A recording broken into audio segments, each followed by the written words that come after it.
Well, I thought about setting up a tripod to kind of set up a time lapse so you could see what I'm doing. I'm going to see if maybe I can do that with the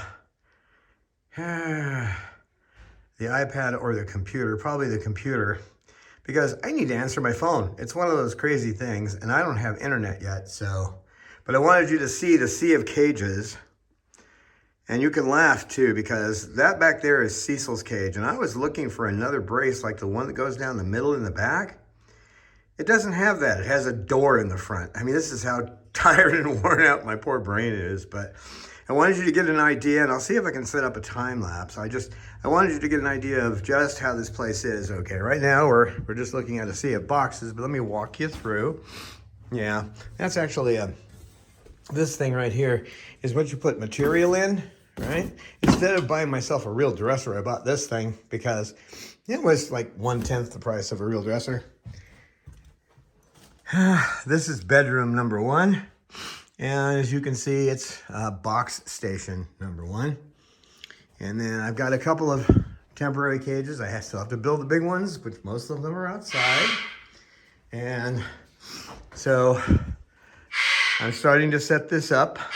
So this will be the main bird room. One more time at the main bird room. Nice area back there. I just spent $500 on curtains and rods. Fun. But you gotta have curtains. I mean, it's not like the neighbors can really see me. Maybe the kids when they're playing on that little swing set out there. This is bedroom number 2, and you can see it's got a lot of stuff in it, temporarily anyway. That's Cecil's old night cage. He's gonna get that one back for night sleeping.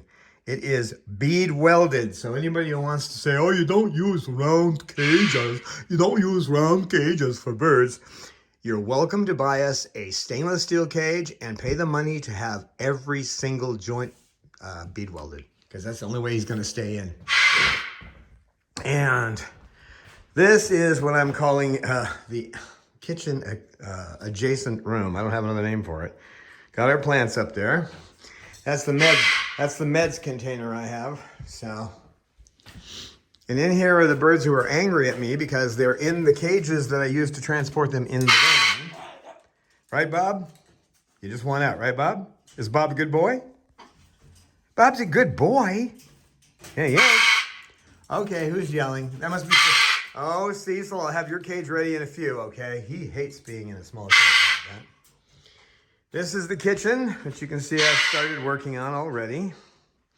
So, and the curtains, there's a lot of curtains in this place. Look at these windows. I mean, I had to order 2 5-footers just to cover that, and rods that will handle it.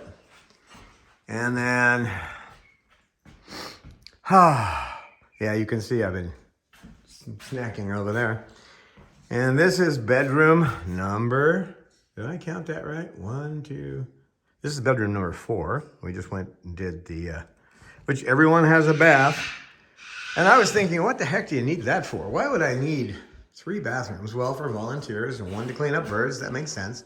And then 1 for me to use. Well, that'll make sense. But when you're on this side of the house here, which I call the flight, because there's about a 50-foot flight they can do. Whoop, around the corner, and you can see they can just keep flying for quite a while. So this, we got our own flight room. That's great. What am I doing back here? Oh, that's where the dishwasher. Yeah, I got those. That's where the washing machine, and it does have a 220. I hadn't seen that. So there is a 220 down there. So that will be for the dryer. And then the washer hookup is a 120. And then you can see where I was sleeping on the futon last night. This is bedroom number 5, which is going to be the office and where I throw myself down at night. Okay. That's a quick tour. I got to get going because these birds are going to freak out. I'll give you a look. We do have 2 sheds outside. One needs me to put a new door in, but there's 2 sheds out there, one of which has electricity to it. So that will make for doing toys and stuff like that. And this is where the aviary is going to go. It's quite big enough. The aviary will fit right in there. It's already got an awning over it. So that's going to be cool. So anyway, that's the quick tour, and I'm going to go back to work, and I'll see if I can set up the laptop, which was generously donated by you know who you are. And I'll see if I can set that up to do time lapse, and then you can see what's going on. So we'll chat with you later, right guys? Yeah, right. Get me out.